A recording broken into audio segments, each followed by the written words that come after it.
Bonjour, nous allons revoir comment comparer des nombres décimaux. Qu'est-ce que ça signifie comparer des nombres? Comparer des nombres signifie dire lequel est supérieur ou inférieur ou s'ils sont égaux. Donc nous allons utiliser les symboles inférieur à, supérieur à ou égal à. Nous voulons comparer 9,8 dixièmes et 7,15 centièmes. La première étape, c'est de comparer les parties entières. Dans une écriture décimale, la partie entière, c'est la partie qui se situe avant la virgule. Ici, nous devons donc comparer le nombre 9 unités et le nombre 7 unités. Nous voyons que 9, il est supérieur à 7. Donc nous écrivons que 9,8 dixièmes est supérieur à 7,15 centièmes.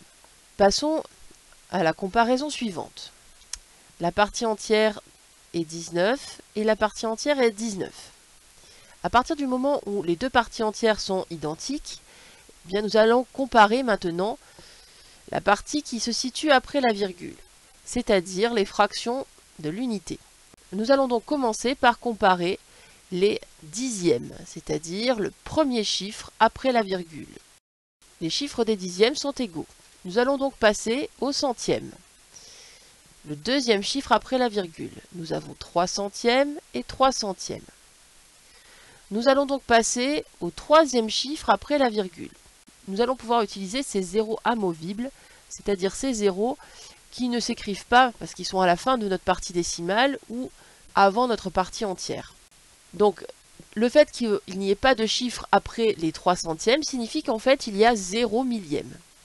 Donc, nous allons maintenant comparer les chiffres des millièmes. Ici, nous avons 0 et ici 0. Les chiffres des millièmes sont aussi égaux. Ici, nous avons deux nombres qui sont égaux. Nous utilisons donc le symbole égal. Passons à la comparaison suivante. Nous commençons par les parties entières. Nous avons donc 7 unités et 7 unités. Ces deux parties entières sont égales. Nous passons donc au chiffre des dixièmes. Premier chiffre après la virgule, 8 dixièmes et 1 dixième. Ici, 8 dixièmes est supérieur à 1 dixième, donc nous pouvons comparer le nombre et indiquer que c'est supérieur. Passons au nombre suivant. Nous comparons d'abord les parties entières, 14 unités et 14 unités. Les parties entières sont égales. Nous passons donc au chiffre des dixièmes.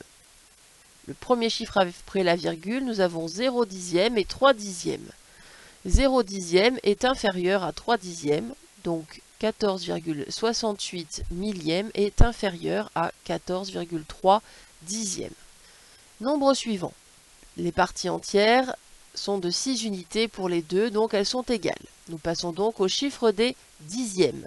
Le premier chiffre après la virgule. Nous avons 4 dixièmes pour les deux nombres. Les chiffres des dixièmes sont égaux. Nous passons au chiffre des centièmes.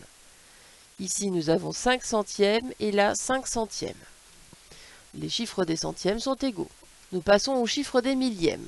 0 millième et là il n'y a pas de millième écrit, c'est donc un de ces fameux zéros amovibles. Et donc les chiffres des millièmes sont égaux. Les deux nombres sont égaux. Dernier nombre à comparer.